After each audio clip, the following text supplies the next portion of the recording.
नमस्ते सदा वत्सले मातृभूमे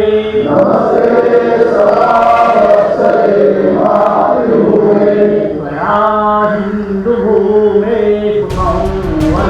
রাষ্ট্র নির্মাণ, ব্যক্তিত্ব নির্মাণ, চরিত্র নির্মাণ, এই 3 লক্ষ্যে আপাততভাবে এগোচ্ছে রাষ্ট্রীয় স্বয়ংসেবক সংঘ।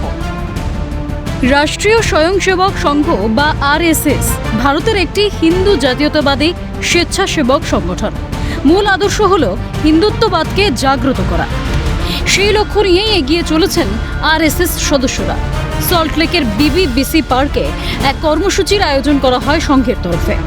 যোগ ব্যায়াম, দেশাত্মবোধক গান এবং আদর্শগত আলোচনায় অংশ নেন সংঘের বিভিন্ন শাখার সদস্যরা।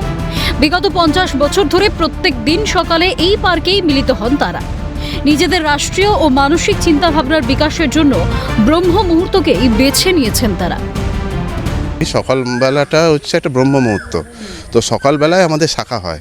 তো শাখাতে আমরা এই সকালবেলা যে সারাদিনের যে আমরা যেটা বলি, যেটা জ্ঞান যেটা নেই শারীরিক, বৌদ্ধিক এবং মানসিকভাবে, সেটা আমরা সারাদিন কোনো না কোনো সংঘের, কোনো রাষ্ট্রের কোনো কাজে, অফিসে হতে পারে, সমাজের হতে পারে, যে কোনো কাজে আমরা সারাদিন সেটা আমরা বহন করে চলি।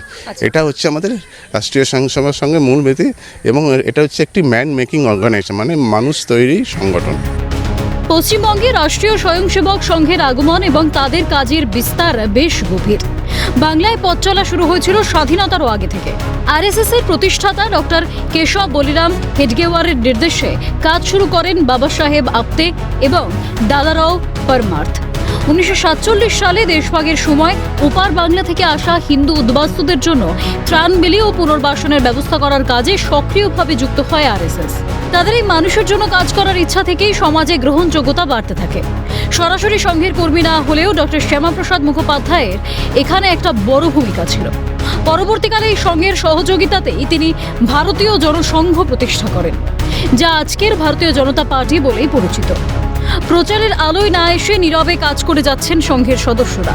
বামফ্রন্টের শাসনকালে এবং পরবর্তী 1.5 দশক তৃণমূলের শাসনকালেও এসেছে নানান প্রতিবন্ধকতা। তার মধ্যেও নীরবে সাংগঠনিক ভিত্তি মজবুত করার কাজ চালিয়ে গেছে সেবামূলক কাজের মাধ্যমে। তাদের মূল লক্ষ্য নতুন প্রজন্মকে উদ্বুদ্ধ করা, বাড়ি বাড়ি গিয়ে সাধারণ মানুষকে জাতীয়তাবাদী ভাবধারায় উদ্বুদ্ধ করা। আমাদের রাষ্ট্রীয় স্বয়ংসেবক সংঘের এই যে শাখা আছে, শাখাতে বিভিন্ন ধরনের সংস্কার দেয়। এই জন্য বড়দের সম্মান করা, জুতোগুলো দেখেছেন আপনারা লাইন করে রাখা, একটি আজ্ঞা দেওয়ার সাথে সাথে সবাই চলে এসেছে। এই যে সমস্ত অভ্যাসগুলো, এগুলো পরবর্তীকালে নিজেদের ব্যক্তিগত জীবনেও যখন কাজ করে তখন এগুলো কাজ করে।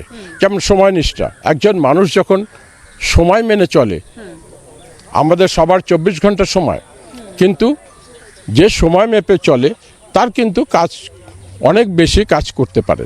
তো সেই জন্য আমরা সময়ের এই অনুশাসনের ব্যবস্থাটা আমরা করি, তাদের শিক্ষা দিই।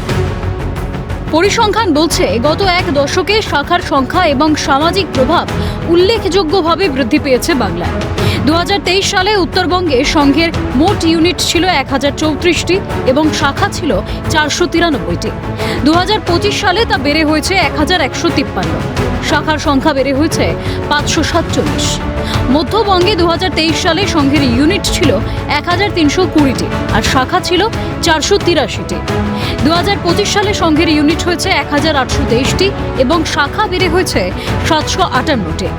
অন্যদিকে দক্ষিণবঙ্গে 2023 সালে মোট ইউনিট ছিল 1206টি, 2025 সালে যা পৌঁছেছে 1564টিতে। আর এই একই সময়ে শাখা 619 থেকে বেড়ে হয়েছে 715টি। অর্থাৎ 2 বছরের ব্যবধানে বাংলার 3 প্রান্তে আরএসএস এর সক্রিয় ইউনিট বেড়েছে প্রায় 1000 খানেক। 2026 বিধানসভা নির্বাচনে বিজেপির ঐতিহাসিক জয়ের পেছনে আরএসএস এর বিরাট অবদান রয়েছে বলে মনে করছে রাজনীতিকদের একাংশ। তবে নতুন সরকারের কাছেও কোনো প্রত্যাশা নেই, নিজস্ব গতিতেই চলবে আরএসএস, স্পষ্টতই জানিয়েছেন সংঘের মূল কর্তারা। এখানে সরকার কিছু করতে পারে না, সরকারের মতো চলবে, রাষ্ট্রীয় স্বয়ংসেবক সংঘ তাদের মতো চলবে, মানুষদের তৈরি করা। আমরা কোনো রাজনৈতিক দলের হয়ে কোনো দিনই কিছু করি না। আমরা নিজেদের মধ্যেই যেটা আছে আমাদের যাতে ভালো তৈরি হয়, ভালো চরিত্রবান মানুষ এবং শরীরচর্চা, পড়াশোনা বিভিন্ন আমাদের পুস্তক আছে, এসব নিয়ে আমাদের সংঘ সম্বন্ধে জেনে এই রাস্তাতে সংঘ যেভাবে নির্দেশ করে সেভাবে চলা। বর্তমানে যে সরকার এসেছে ক্ষমতায়, সেই সরকারের আমলে একটা অনুকূল পরিস্থিতি তৈরি হয়েছে, আর এই অনুকূল পরিস্থিতির কথা মাথায় রেখেই আগামী দিনে একাধিক লক্ষ্য নিয়ে এগোচ্ছে রাষ্ট্রীয় স্বয়ংসেবক সংঘ।